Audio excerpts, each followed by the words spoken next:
Bangladesh team match জিতবে আর ফ্যানরা যদি tension না করে ম্যাচ কি আর জিতবে? প্রতিটা উইনিং ম্যাচে বাংলাদেশের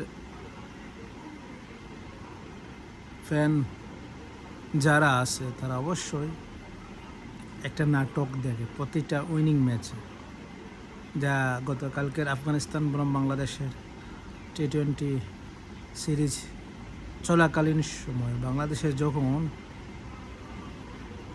বিনা উইকেটে 109 রান করেছে, ওপেনিং দুই ব্যাটার তানজিদ তামিম এবং পারভেজ ইমন দুজনেই 50 করেছেন। অবশ্যই অভিনন্দন জানাবো তাদেরকে।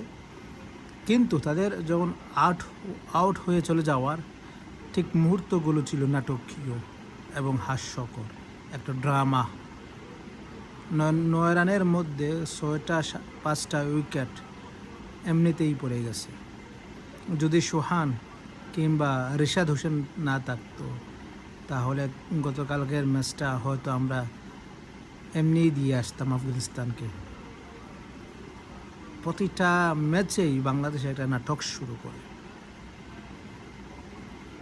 যখন ওপেনিং জুটি দুজনে পুরা খেলাটাই আমাদের দিকে নিয়ে এসেছে, ঠিক তখনই আমাদের ভালো ভালো ব্যাটাররা গিয়ে সে বারবার একই বল করে আসতেছে, যা খুবই দুঃখজনক আমাদের জন্য।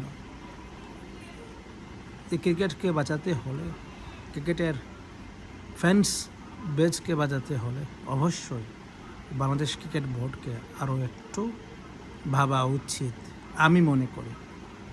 ধন্যবাদ। Cricket with me.